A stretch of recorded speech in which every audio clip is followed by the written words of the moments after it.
Good morning and welcome back to the Daily Mastermind. George Wright III here with your daily dose of inspiration, motivation, and education. And today, guys, on the episode, I want to share with you a thought from Ed Mylett. One of my mentors, one of the individuals that I have as a go-to, and I'm excited today to be able to share with you some ideas about visualizing your goals. I mean, see, the thing is in order for you to create something in your outer world, you've got to first visualize it clearly on your inner world.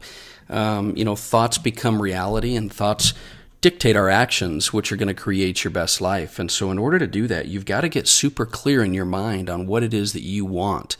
And Ed does a great job of explaining what that is and how it works and how to do it.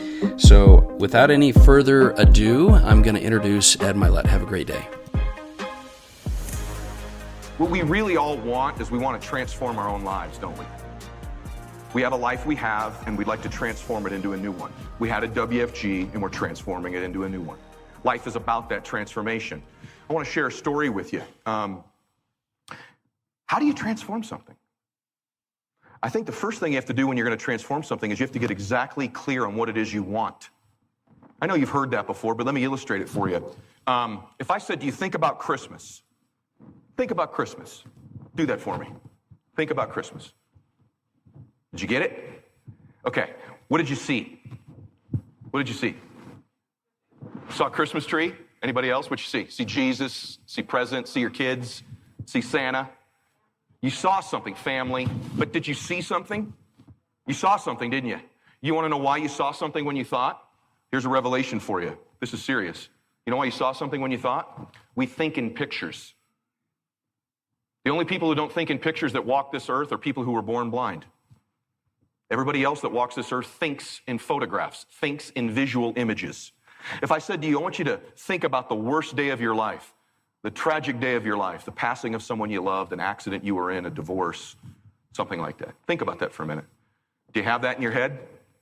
Did you see a picture? You did, didn't you? You saw a person. See, here's the deal.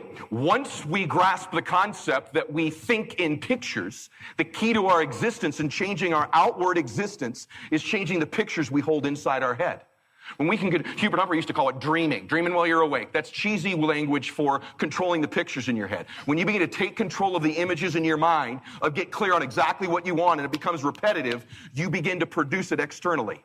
The inside images in your head are what happens in the outside expression of your life. So for most people, the outside of the expression of their life is just a mediocre hobgob of worries, fears, some ups, some downs, because that's the pictures that run through their head. The champions of life, the people who create a transformation in life, begin to be conscious of trying to program into their head over and over. It's just a thought, thinking the pictures of clarity of exactly what it is they want. Does that make sense to all of you? Say yes.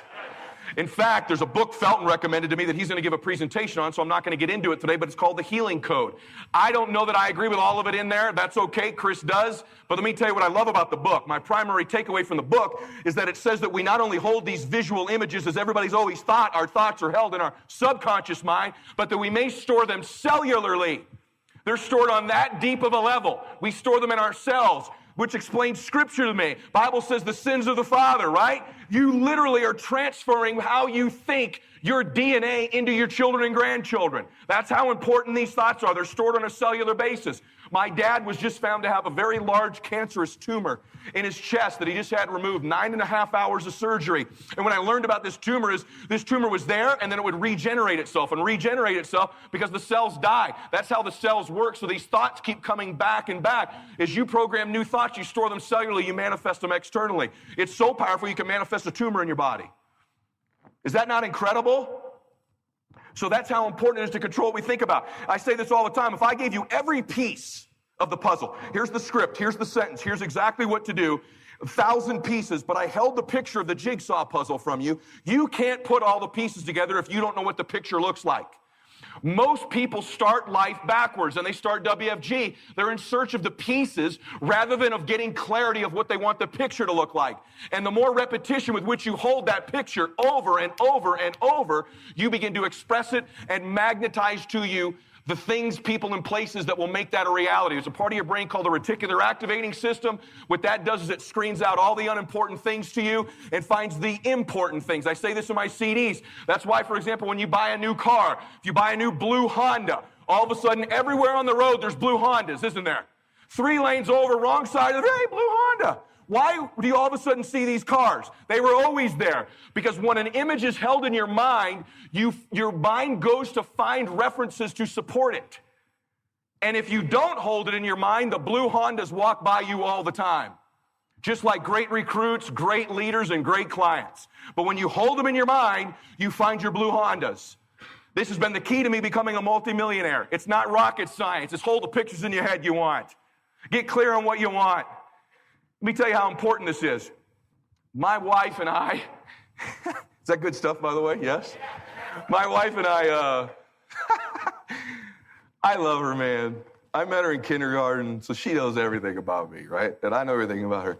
I love her. In fact, I'm at a point in my marriage, honestly, where I'm more in love with this woman, more attracted to her, think she's sexier, hotter, smarter, cooler than I ever have. I miss her more when I'm gone. I can't even tell you. Use times in your marriage. I'm gone a day or two. I miss my kids. And, I miss honey. I mean, my heart aches when I'm away from her right now. God just put this thing on our family. It's awesome. I love her. I dig her, man. But I don't like her all the time. First off, she wins every conversation because she's more certain. She can be completely wrong about something. You take a Latino woman who's completely sure she's right about something, let me just tell you, just surrender, dude. You're losing the conversation, okay?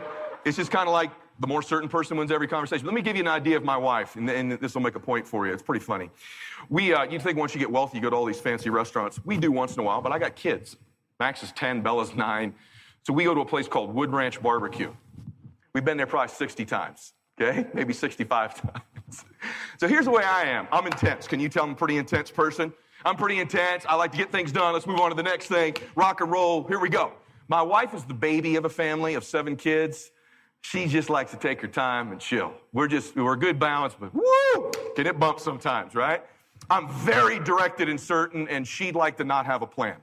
Okay? So, for example, like Hawaii's in 2 weeks. If you put a gun to my wife's head right now and said, how are you getting there and which hotel are you staying at? In fact, what island are you going to? She has no idea. She will literally read this ticket, get on the airplane, and be shocked when she lands that someone's there to pick her up and take them somewhere. I swear to you.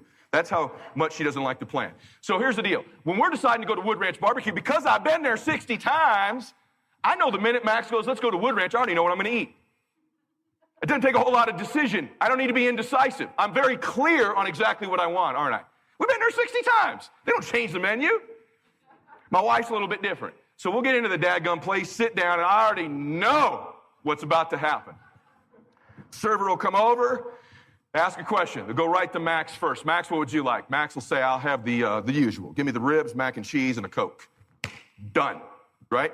Fired over to Bella. She's kind of shy. We're teaching her to look people in the eye when she talks to them. Come on, boo-boo. I'll have which she always gets. I'll have a hot dog and mac and cheese and a Coke. Yay, Bella, good job. All right, here we go. Ma'am? Jesus, Lord have mercy. Here we go. Here it comes. Oh, well, why do you do this to me? You're always in such a hurry. Why don't you just enjoy things? I haven't even had a chance to look at the menu. I'm like, we've been here 60 times. And not like they got Chinese food or we're going to get sushi or Mexican. Come on, they got steak ribs and some chicken. Oh, God, I don't know why you're so, gosh, I hate when you're like this. Lord, please, patience, Lord, please.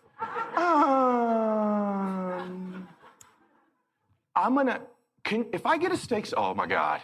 If you ever seen someone like this? If I get a steak salad, can you put the croutons on the side? Yes, we can put the croutons on the side. Okay, great. What did I have last time? It doesn't matter what you had last time. I think I had chicken. So what? What do you want right now? Let's go. Order it. Gosh, I hate that. I'll have a steak salad. Okay. Great, ma'am. How would you like your steak? Oh, God, here we go. Well, is it medium well if it's a little bit pink? Or how do you guys do that? Honey, come on.